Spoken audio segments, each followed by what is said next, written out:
बिस्मिल्लाहिर्रहमानिर्रहीम। अस्सलाम वालेकुम। आज मैं आपको बताऊंगा कि रिटायरमेंट के बाद ज़िंदगी कैसे गुजारनी चाहिए।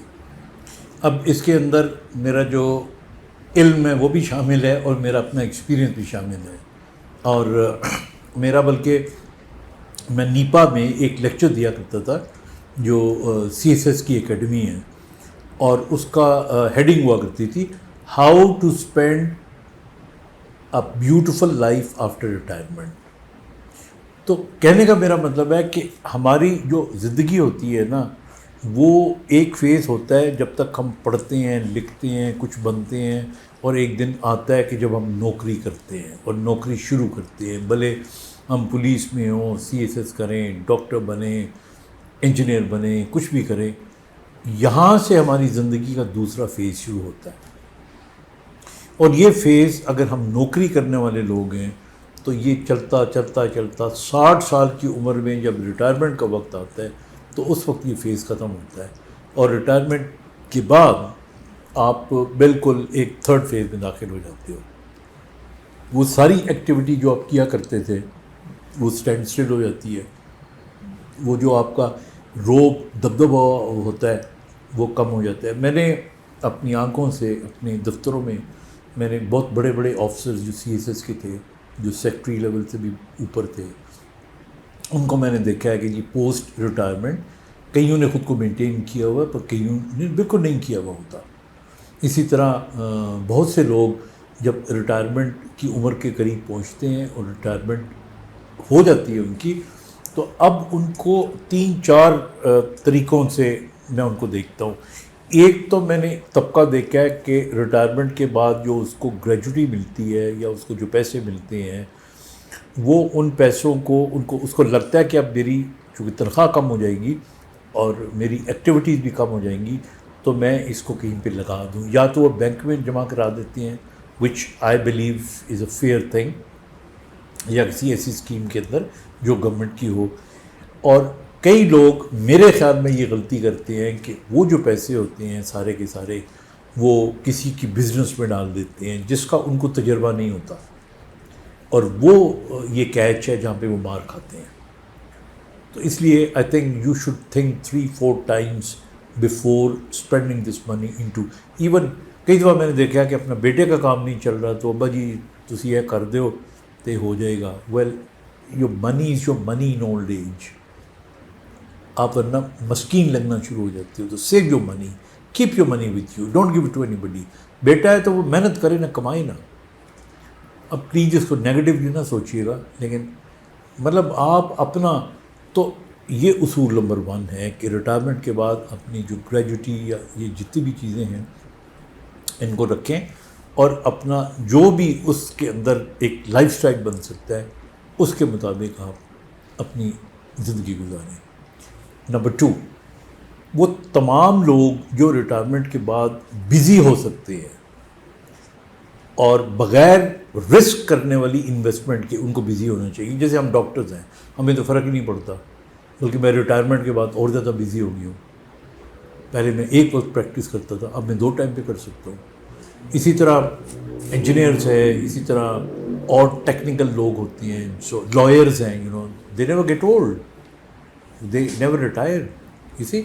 लेकिन बहुत बड़ा तबका रिटायर होता है। अब रिटायर होने के बाद जो अगली साइकी आती है वो ये आती है कि गालिबन जिस तरह अब मैंने जो करना था मैंने कर लिया, अब मैं बेकार हो गया। जब आपके ब्रेन को ये मैसेज मिलता है कि आप किसी जोगे नहीं रहे, आपकी ज़िंदगी का कोई आगे प्रोजेक्ट नहीं है, तो फिर कुदरती तौर पे, कायनाती तौर पे आपका ब्रेन फिर आपकी बॉडी को मैसेज देता है कि फिर तुम्हारी ज़िंदगी का मकसद क्या है। और जब ये थॉट आना शुरू हो जाता है, और आता सबकॉन्शियसली है, तो फिर आपके सेलों के दरवाज़े किवाड़ बंद होना शुरू हो जाते हैं। और यही वजह है कि आप देखें पोस्ट रिटायरमेंट बीमारियां भी जल्दी लगना शुरू हो जाती हैं, और लोगों के जीने का जो एवरेज एज है वो भी कम होना शुरू हो जाती है, because they have nothing to do. देखिए, आप उस वक्त तक ज़िंदा हैं जब तक आपके जहन के अंदर एक प्रोजेक्ट है, एक मंजिल है, एक आपके जहन के अंदर कि ये मैंने करना है, यहाँ तक मैंने पहुँचना है। وہاں تک پہنچنے کی جو لگن ہے یہ ایک بہت بڑی موٹیویشن ہوتی ہے. یہ آپ کو زندہ بھی رکھتی ہے, صحتیاب بھی رکھتی ہے, آپ کو چلائی بھی رکھتی ہے. تو اس لیے آئی آلویز سے کہ ماں باپ جب ریٹائر ہوتے ہیں اگر کوئی اور کام نہیں کر رہے تو بچوں کو اس اینگل سے دیکھنا شروع کر دینا چاہیے. مثلا میں نے دیکھا ہے میرے اپنے دوستوں میں, تو ایک دوست ہمارے وہ ریٹائر ہوئے تو اس کے بیٹے نے کیا کیا کہ حالانکہ اس کا کنسٹرکشن کا کام اس طرح نہیں تھا, اس نے ایک نیا گھر بنانا شروع کر دیا اور اس نے کہا اپنے والد صاحب کو کہ جی اس کی سپرویژن آپ نے کرنی ہے. اب وہ والد صاحب کے ذہن میں 1-2 سال لگ گئے اس گھر کو بنانے میں, اور حالانکہ وہ کہہ رہا تھا کہ میں اپنے والد صاحب سے کام اس کے اندر کوئی زیادہ لین دین کا کرواتا نہیں ہوں, but he just goes there, he sits there. ان کو لگتا ہے کہ یہ لینٹر ڈلا ہے تو یہ میری وجہ سے ڈلا ہے, اور کل اس کی فنیشنگ ہوگی تو یہ میری وجہ سے ہوگی, میرے پسند کی چیزیں لگیں گی, اینڈ ہی ہیپی. اور اس کے بعد کہنے لگا جب ایک وہ گھر بن گیا تو وہ اچھا خاصا پروفٹ بھی آ گیا, تو میں نے کہا ابا جی اگلا کار بناتے ہیں. So that kind of a thing you know. اچھا کچھ لوگوں کو لکھنے کی عادت ہوتی ہے, کچھ کو بولنے کی عادت ہوتی ہے, تو جو بھی آپ کی عادت ہے, جو بھی آپ کے اندر ہنر ہے, اس کو آپ یوٹیلائز کریں, آپ اس کو استعمال کریں.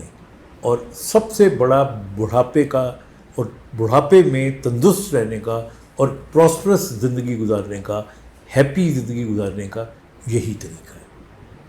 اچھا ایک اور امپورٹنٹ چیز جو میں شیئر کروں گا, یہ وہ ایج ہوتی ہے جب آپ کو میاں بیوی کی نوجوانی سے زیادہ ضرورت ہوتی ہے, اور اس رشتے کو اگر زندگی میں جوانی کے رشتے میں بہت کامیابی سے آپ نہ گزار سکے ہوں یا بہت ہی رومانٹک نہ گزار سکے ہوں تو اس میں کم سے کم گزاریے, بیکاز آپ بہت سی چیزوں سے فارغ ہو چکے ہوتے ہو, بچے اپنی جگہ پہ لگ گئے ہوتے ہیں. You can always I remember, you know, my father retired as a senior government officer. تو ہمارے گھر میں ہمیشہ کام کرنے والے اور ابا جی کے ملازم وغیرہ ہوتے تھے, تو ابا جی نے تو کبھی اپنے ہاتھوں سے پانی بھی نہیں پیا تھا. somebody used to bring it to him, یا ہم لوگ بھاگے ہوئے جاتے تھے. تو ایک دن وہ میری طرف آئے ہوئے تھے, my mother was also there. تو میں نے صبح سویرے میں اٹھ گیا تو میں نے دیکھا کہ my father was making tea in the kitchen. تو میں بڑا حیران ہوا کہ ابا جی, میں نے کہا ابا جی آپ اور چائے؟ کہنے لگے نہیں یہ میں تمہاری امی کے لیے بنا رہا ہوں. She has taken so much of care of me all my life کہ اب مجھے لگتا ہے کہ it's a time to pay her back. So وہ ایک آپ سمجھ لو کہ وہ ایک ریٹرن, وہ جو رسپیکٹ تھی ریٹرن کرنے کا ایک موقع تھا. تو مجھے وہ بہت ہی اچھا لگا. And my father till he was alive, he really used to spend time with my mother like, you know, بہت ہی جس طرح نوجوان بالکل گزار رہے ہوتے ہیں. اب ہم بڑھاپے میں آ گئے ہیں, and that's what we should do and we are doing. تو اس لیے اپنے بڑھاپے کو ریٹائرمنٹ کے بعد, میں اصل میں بتاؤں آپ کو بات, اصل زندگی جو ہوتی ہے نا یہ ریٹائرمنٹ کے بعد ہی شروع ہوتی ہے. اگر آپ 2-3 دکھوں سے آزاد ہوں. پہلا دکھ فائنینشلی اگر آپ ساؤنڈ ہیں, you have plenty of occasions to enjoy. Number 2, اولاد آپ کی, میں یہ نہیں کہتا آپ کے قابو میں ہو, اولاد آپ کو تنگ کرنے والی نہ ہو, اسی تو اس کی تربیت اچھی کرے نوجوانی میں تاکہ وہ اپنے اپنے کاموں میں مشغول ہو. اور تیسرا آپ کے میاں بیوی کے تعلقات, I mean that makes you really live so happily. And میں اکثر یہ جو باتیں کر رہا ہوتا ہوں سوشل ٹاپکس کے اوپر, وہ میں اپنی ہی شیئر کر رہا ہوتا ہوں. آپ ہو سکتا ہے اس سے ایگری کریں یا نہ کریں, but I just wanted to share it with you. اپنا بہت سا خیال رکھیے گا. خدا حافظ.